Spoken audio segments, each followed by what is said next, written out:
हर हर महादेव शंभु प्रिय मित्र बंधु श्रीमन्नारायण जय माँ अम्बे सुप्रभातम। तो आइए आज हम वैराग्य शतकम की श्रृंखला में 19वें दिन अर्थात 19वें दिवस पर 19वें श्लोक पर विचार विमर्श करते हैं।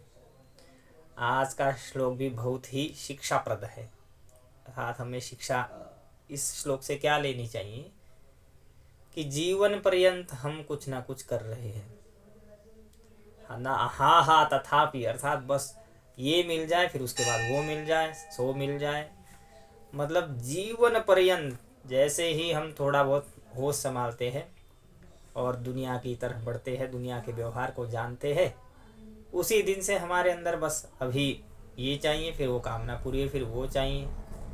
अगर मान लो अभी लखपति फिर करोड़पति अरबपति और पता नहीं कौन कौन से पति बनने की ख्वाहिशें होती, व्यक्ति के मन में कामनाएं, निरंतर कामनाएं होना। अभी गाड़ी है तो फिर दूसरी गाड़ी हो, एक मकान है तो दूसरी जगह मकान हो, मतलब सब कुछ होते हुए भी हम इस प्रकार से रोते रहते हैं जैसे हमारे पास कुछ है ही नहीं। लेकिन जो पर्याप्त है उसका हम कभी चिंतन नहीं करते कि भगवान ने हमें इतना सब कुछ दिया है। तो भर्तृहरि ने वैराग्य के रूप में श्लोक में यही बताया है कि जीवन यापन तो किसी भी प्रकार किया जा सकता है। तो आइए श्लोक के माध्यम से समझते हैं।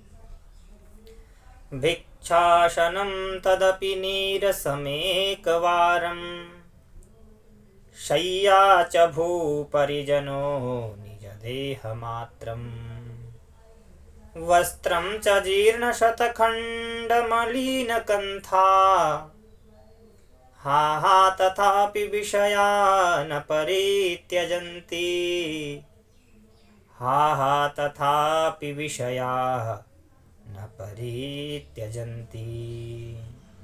अर्थात भिक्षाशनम तदपि नीरसमैकवारम, भिक्षा अर्थात भीख मांगकर या मांगकर भी रूखा सूखा भोजन हो सकता है।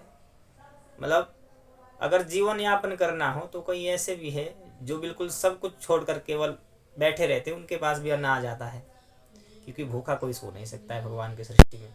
तो भिक्षाशनम तदपि, भिक्षा से भी अर्थात भीख मांग कर भी सूखा रूखा भोजन किया जा सकता है। भले मन इच्छित नहीं किया जाए, लेकिन पेट भरने के लिए, जीवन यापन करने के लिए किया जा सकता है।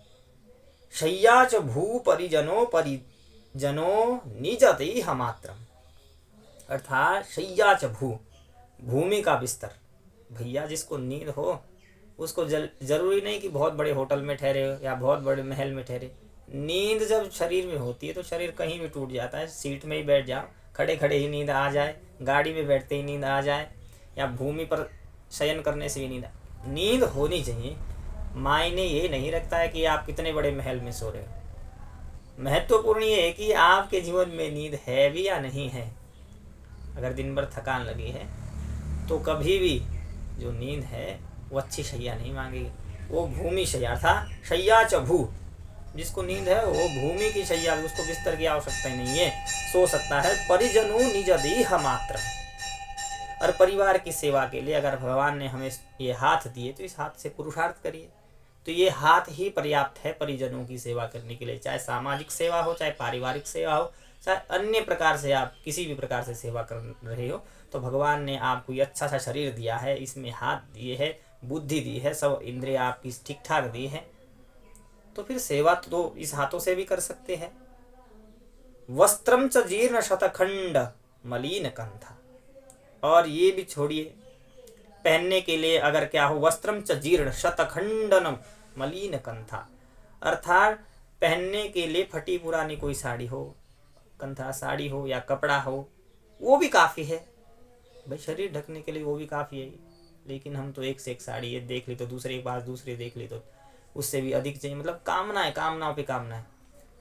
शुद्ध वस्त्र हो, फटाना हो, उसी से भी काम चल सकता है, फटा भी हो तो भी काम चल सकता है, लेकिन हमारे मन में कामनाएं बहुत उड़ती रहती है। तो वस्त्रम च जीर्ण शतखंडन मलिन कंथा, वैराग्य शतक के माध्यम से यहाँ पर भर्तृहरि कहते हैं कि फटी पुरानी धोती कपड़ा से भी जीवन यापन किया जा सकता है, लेकिन हा हा तथापि विषया न परित्यजन्ति, फिर भी भोग की कामनाओं को व्यक्ति नहीं छोड़ता। सब कुछ होते हुए भी, भगवान की कृपा से सब कुछ है उसका, लेकिन भोग की कामनाएं फिर भी बड़ी है।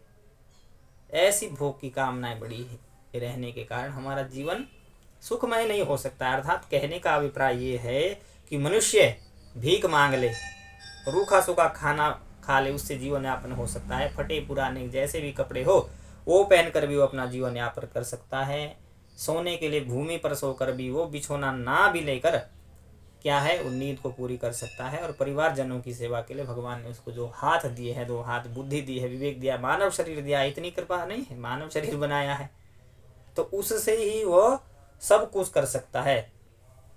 अपनी सेवा, अपने संसार की सेवा, सभी धर्म को निभा सकता है जो जो उसके लौकिक धर्म हैं। ये सब होते हुए मनुष्य को अगर संतोष नहीं होता है, भगवान ने सब कुछ दिया फिर भी संतोष नहीं है, उसको विषय भोगने का मोह नहीं छूटता, वो मोह उस पर चढ़ा रहता है हमेशा, जितना मिल जाए उतना कम। तो बहुत ये दुख की बात है कि हमारे पास जो पर्याप्त है भगवान के द्वारा वो हम नहीं देखते हैं। हम आगे मोह में लगे हुए, वो भी चाहिए सो भी चाहिए, उसमें लगे हुए, इसीलिए हम कभी सुखी नहीं हो पाते हैं। क्योंकि जो कामना है वो उठती रहती है, कामनाओं का दमन करना अवश्य चाहिए। कामनाओं का शमन जब तक नहीं हुआ तब तक हम सुखी नहीं हो सकते हैं। हर हर महादेव शंभो।